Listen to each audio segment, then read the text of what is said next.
Sovuq kunlarda gemoglobininglarni oshirib, qoninglarni bittada ko'paytiruvchi eng oson 2 dona masalliqdan tayyor bo'ladigan salatni ko'rsatib o'taman. Videoni oxirigacha ko'rib, like bosish esingizdan chiqib qolmasin. Birinchi bo'lib qizilchalarni yuvib olasizlar, yana shunaqa suvda qaynatishni boshlaysizlar. Eng katta sirni sizlarga ko'rsatib o'taman. Agar bir qoshiq uksus sovarsanglar, qizilchalar po'stlog'i shundoqqina qo'lingizda archilib ketadi. Qizilchani vitaminini o'zida saqlab qolishga yordam beradi. Juda ham zo'r lifehack.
Qizilchalarni osongina archib olganingizdan keyin shunaqa mayda gulli pichoqda katta-katta to'rtburchak shaklda to'g'rab olasizlar.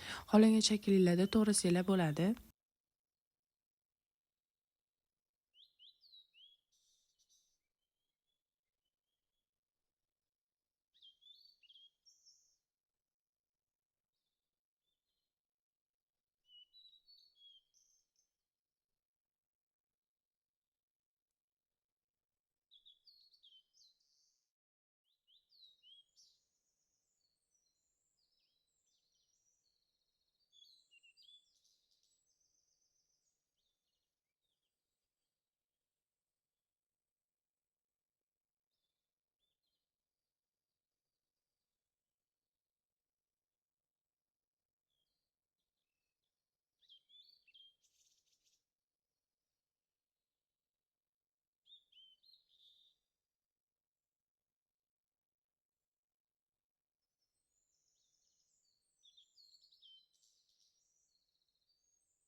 Keyin bo'lsa ko'katlarni shunaqa mayda shaklda to'g'rab olasizlar, lekin ko'katni bu bilan aralashtirmaymiz. Alohida bitta tishiniga o'zini sovusini tayyorlab olasizlar. Shundagina eng asosiy qismi tayyor bo'ladi.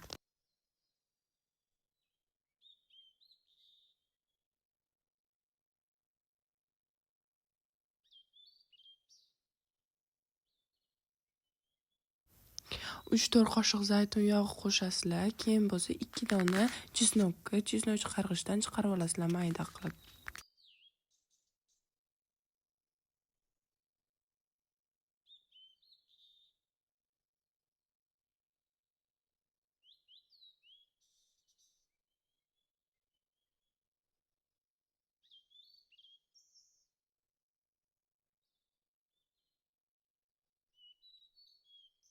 Keyin to'g'ralgan ko'katlarni qo'shib, murch va tuz solib yaxshilab aralashtirasizlar.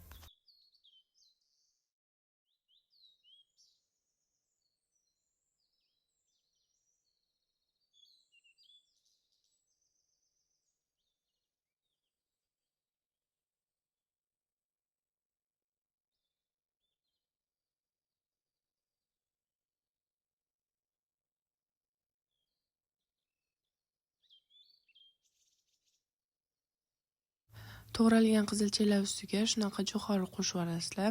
Eng asosiy vitaminlar shunda saqlanib qoladi. Bu eng foydali retseptlardan tuzilgan salat. Shunaqangi qoninglar ko'paytiradiki, chunki bitta o'zi qizilcha shunaqa foydali xususiyatni beradi. Yana eng foydali mahsulotlardan biri yong'oqda shunaqa mayda-mayda shaklda qo'lingizda bo'lib yuborasizlar, yaxshilab aralashtirasizlar sous quygan holatda.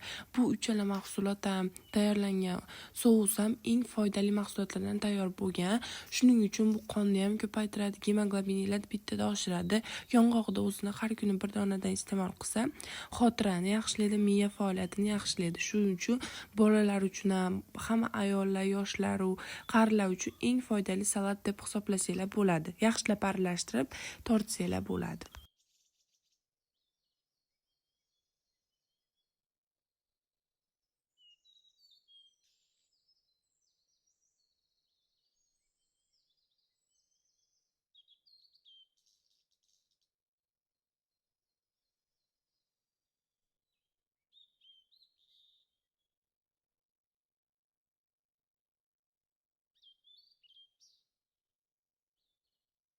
Agar yoqqan bo'lsa, bitta like bosib, kommentariyada fikringizni qoldiringlar. Yana qanaqa retseptlarni xohlaysizlar qilib ko'rishga harakat qilaman. Izohlarda o'zingizlarning fikringlarni, kamchiliklarni bemalol yozishinglar mumkin.